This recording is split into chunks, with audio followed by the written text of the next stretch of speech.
Kancelari Friedrich Merz tha të martën se autorët e sulmeve hibride kundër Gjermanisë përfshi rastin e dronit të gjetur në një aeroport do të paguajnë për to, por ai nuk përmendi një objektiv. Gjermania gjithnjë më shumë e ka gjetur veten në shënjesën e sulmeve hibride, tha Merz, duke ju referuar një incidenti këtë muaj në aeroportin e Leipzigut, një qendër e rëndësishme për transportet ushtarake.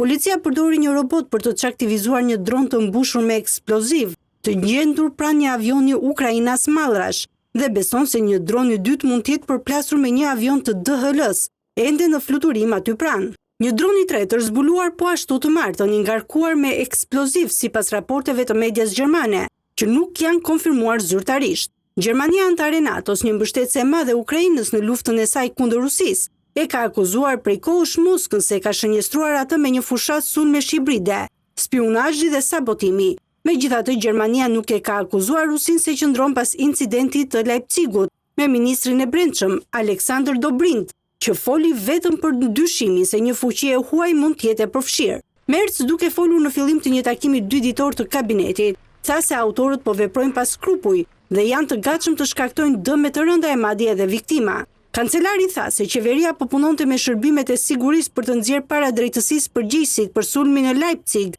dhe se Berlini do të paraqiste detaje dhe do të komentonte çështjen së shpejti. Merz tha se qeveria kishte të drejtë të ndërmerrte një sërmasash për të mbrojtur më mirë vendin dhe popullatën kundër sulmeve hibride. Midis këtyre masave janë mbrojtje më të mira nga dronu dhe plane për të fuqizuar shërbimet e sigurisë për t'u kundërpërgjigjur sulmuesve brenda dhe jashtë vendit, për shembull duke hakuar serverat e tyre kompjuteri.